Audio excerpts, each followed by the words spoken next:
अगर आप प्रयागराज में रहते हैं तो नगर निगम प्रयागराज का एक आदेश आपको बखूबी पढ़ लेना चाहिए, जिसमें कहा गया है कि अगर आपकी कोई पार्किंग नहीं है तो अपने घर के बाहर या सड़क के बाहर आप अपना वाहन पार्क करेंगे तो पार्किंग शुल्क देना होगा। प्रयागराज में शहर के लोगों की इस पर क्या प्रतिक्रिया है, जानते हैं शहर के लोगों से। हम भैया सबसे पहले आपसे जानना चाहेंगे, ये जो आदेश जारी हुआ है इसे लेकर आप लोगों के बीच में कैसे रहेगा? इस आदेश से आम जनता में बहुत रोष है। आम जनता वैसे ही तमाम टैक्स देते देते परेशान है और इस प्रकार का टैक्स अधिकारियों की गलत नीति का परिणाम है। ऐसे आदेश का तुरंत समाप्त होना चाहिए और जनता को जो राहत मिलनी चाहिए वो राहत दे सकते हैं, वो राहत देनी चाहिए। नोएडा में भी पहले इसके पहले इस तरह का आदेश आया था, वो भी पहली बार तो प्रयागराज में लागू हो नहीं रहा है। नोएडा और इलाहाबाद की संस्कृति में आपत्ति क्या है? हमें आपत्ति ये है कि जनता के ऊपर इतना भार उचित नहीं है। जनता पर्याप्त तरीके से हाउस टैक्स दे रही है, वाटर टैक्स दे रही है, सीवर टैक्स दे रही है, डोर टू डोर कलेक्शन का पैसा दे रही है, सभी चीज़ों का पैसा जनता दे रही है और जनता की कमाई का स्रोत बहुत कम है। इलाहाबाद में बिजनेस है नहीं और ऐसे में इस तरह के टैक्स को थोपा जाना, इस तरह के निर्णयों को थोपा जाना जनता के विपरीत है। जी, क्या कहेंगे भाई साहब?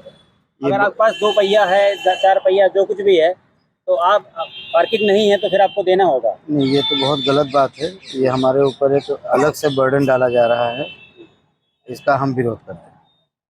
बिल्कुल विरोध करेंगे भाई। क्यों, वजह क्या भाई? आप भाई आदमी पर जगह अपने घर के बाहर गाड़ी खड़ी करेगा। नगर निगम की जगह में अगर गाड़ी खड़ा कर रहे हैं तो उसका शुल्क ही तो ले रहा है, वो क्या दिक्कत है? पार्किंग शुल्क दिक्कत बहुत है सर, जो दिक्कत हर चीज दिया जा रहा है टैक्स, उसके बावजूद भी एक्स्ट्रा लगाया जाएगा तो कहाँ दिया जाएगा?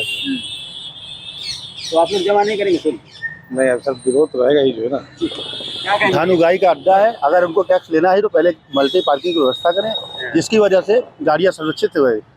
नगर निगम के बाहर गाड़ी, फुटपाथ पर गाड़ी, उसमें क्या नगर निगम क्या जिम्मेदारी ले रहा है? गाड़ी यदि चोरी हो जाएगी किस बात का शुल्क लेना जा रही है?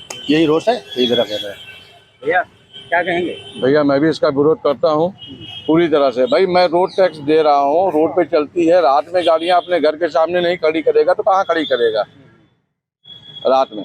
भाई आप अगर उसके लिए मुझे पार्किंग की व्यवस्था दीजिए, मैं गाड़ी वहाँ खड़ी करूँ, तो जो भी शुल्क होगा भाई उस शुल्क में देखा जाएगा, नॉर्मल शुल्क होगा। तो वही तो कह रहे हैं कि भाई रोड पे मैं खड़ी करता हूँ, उसकी जिम्मेदारी गवर्नमेंट लेगी। आपका कहना है कि पार्किंग पहले बनवाएं, पहले पार्किंग की व्यवस्था करें। भैया एक बात ये भी होती है कि पहले आपत्तियां ली जाती है, कोई भी आदेश होता है, क्या उसमें इसका पालन किया गया है? इसका सरासर पालन नहीं किया गया। ये सब अधिकारियों की मनमानी का एक नतीजा है और सरकार को बदनाम करने का कुचक्र भी है।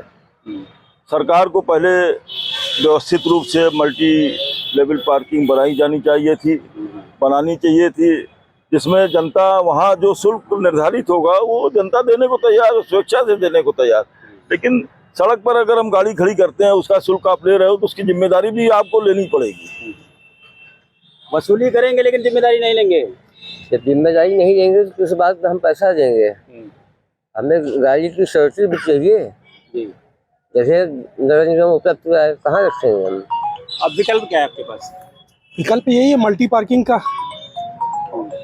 व्यवस्था करें। और जब हम सारे टैक्स दे रहे हैं, house tax, water tax, sewer tax, यहाँ तक कि रोड टैक्स, गाड़ी का सारे टैक्स देने के बाद हम उसी रोड पे खड़ा कर रहे हैं जिसका टैक्स मैं दे रहा हूँ, उसके बाद ये देना उचित नहीं है।